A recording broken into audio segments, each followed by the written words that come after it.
The advancement of information technology has facilitated innovation in electronic payment where goods and services are traded without the using of physical cash.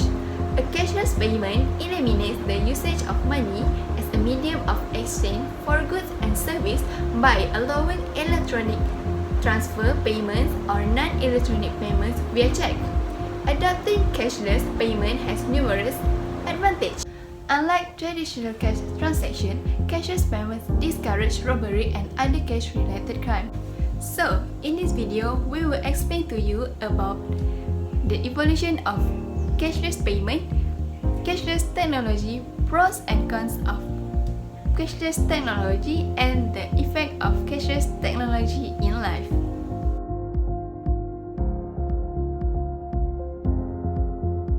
Buying products and paying for them is part of our daily life today, and we do it many days a week.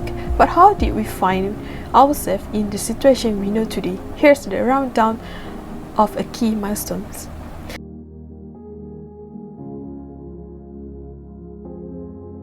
The evidence of the presence of a barter system goes back to the Neolithic period, beginning with the advent of an agricultural society, probably before 7000 BC. Barter is an exchange of goods or services for other goods or services.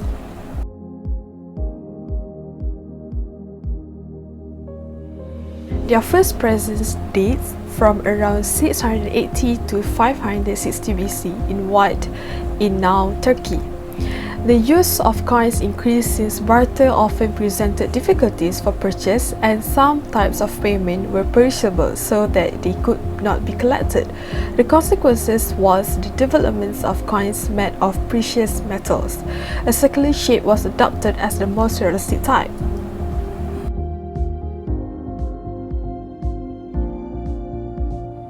Their purpose was to replace coins, since it was uncomfortable to hold coins in large quantities. Banknotes were first used in China in the 7th century, but it was not until 812 that they became official. It is important to remember that until the 1970s, every issue of banknotes by the authorities of the country had to be backed by a certain amount of gold.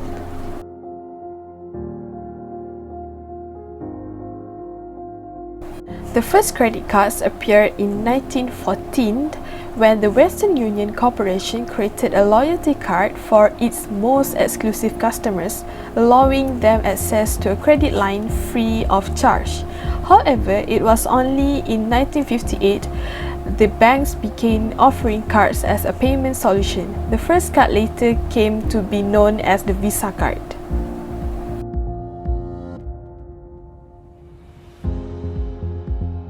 With the introduction of the Internet and the World Wide Web system in 1990, products and services started to be sold via this new communication medium. One of the pioneers was the company Peapod, which provided the possibility of buying food from home through a device. Since the disrupted digital transition of recent years and the implementations of emerging technology, it is now possible to pay via cell phone or digital watch.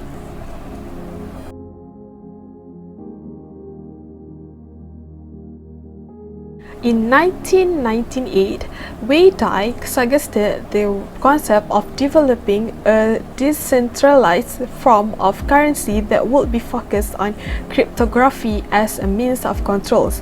This has been raised to the idea of cryptocurrency. The first attempts to construct a currency have been made by David Thomp using DigiCash and eCash. It wasn't until 2009, however, that Satoshi Nakamoto developed the first cryptocurrency named Bitcoin. Now, we have known about the evolution of the payment method. Let's proceed with the cashless society and cashless payment system. Have you ever heard about any of them? And do you know how they work? Let me explain for you.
by one.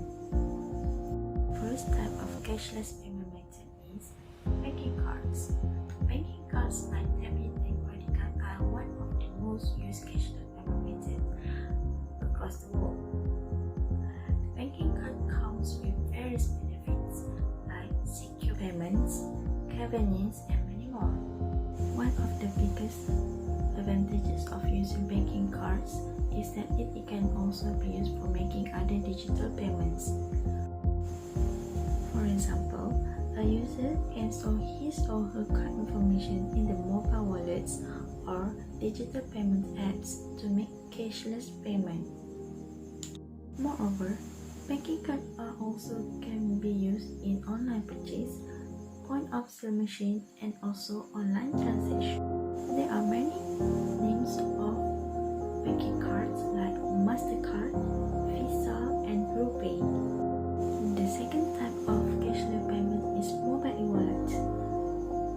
There are many types of mobile e-wallet such as Touch and Go, GrabPay, MediaPay, Alipay, Boost, and others.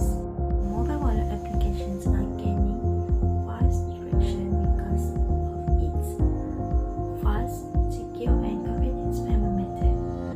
These types of mobile wallets allows the user to receive, spend, and store their money. And last but not least, gift cards or vouchers. Gift cards or vouchers also are considered as cashless payment method.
So, the effect of cashless technology can be divided into two categories, which are individual effect and systemic effect.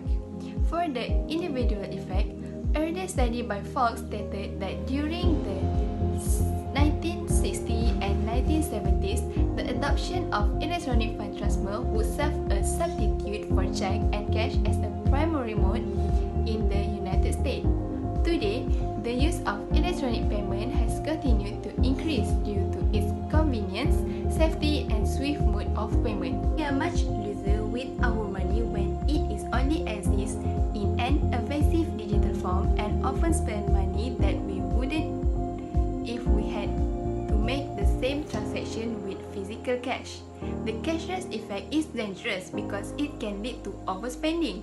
We make large purchases on our credit card at ease because we find it harder to understand the value of money when it isn't tangible.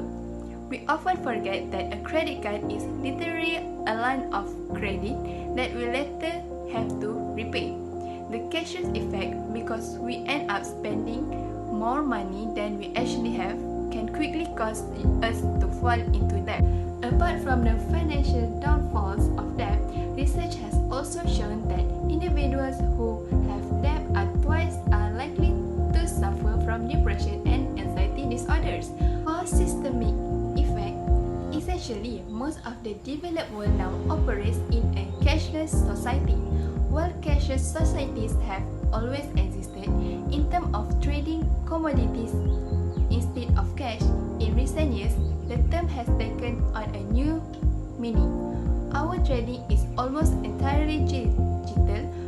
We with money only ever passing hands through the internet. Bitcoin is the most recent evolution of our turn towards being totally cashless. The ubiquity of using digital platforms of payment has only increased in light of the COVID-19 pandemic, with many retailers actually banning cash transactions in fear of the virus spreading through money exchanges hands. Outside of potentially helping reduce the spread of COVID-19, cashless societies also mean that the cashless effect is much more prominent today and is impacting far more individuals. The fact that forms of payment are becoming more and more opaque, such as in the case of Bitcoin, also suggests that the impact of cashless effect will be increased. The cashless effect becomes a real problem when the individuals are tempted to overspend, do not have money. When individuals spend more because transactions are digital, they sometimes are unable to pay the money back. America alone, consumer debt was close to 14 trillion in 2019. Not only does this have negative consequences for individuals, but because debt and financial problems can cause a lot of stress, it can actually lead to increased healthcare costs for the federal government. Why the cashless effect happen? The cashless effect occurs because we don't have as much difficulty parting with money when it isn't tangible. It is actually considered painful for us to give out physical money, as we feel the loss of it, known that the pain of payment. This may be because physical money has more obvious value than digital payments, meaning we more readily understand what we're giving out. When money is exchanged digitally, it is harder to quantify what we are parting with. Giving someone our credit card feels like a far smaller commitment than handing someone worth of cash. After all, giving someone our credit card is just handing them a piece of plastic, which in itself isn't worth much. So, how to avoid it? Obviously, sticking to cash as a form of payment would absolve us from a cashless effect. However, this is not always a viable option. Some retailers and restaurants will not accept cash, whether that be to avoid the fees associated with the cash handling costs or to avoid the spread of diseases like COVID-19. It also isn't convenient or safe to carry around large of cash. So, what can we do? We can use techniques that help us to avoid overspending in general. That can mean creating a budget or taking a few days to sit on the decision to make a big purchase. When it comes to ensuring we don't overspend a credit card, we should try and spend according to the money that we already have in our account rather than our credit limit. We can even lower our credit limit to more aptly match our monthly budget.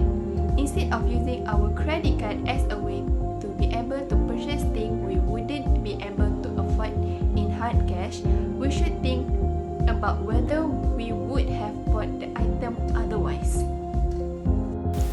In conclusion, cashless payment system has many advantages and disadvantages. It has changed the direction of our country in terms of economic conditions and brought a lot of transparency and ease of cashless payment with it.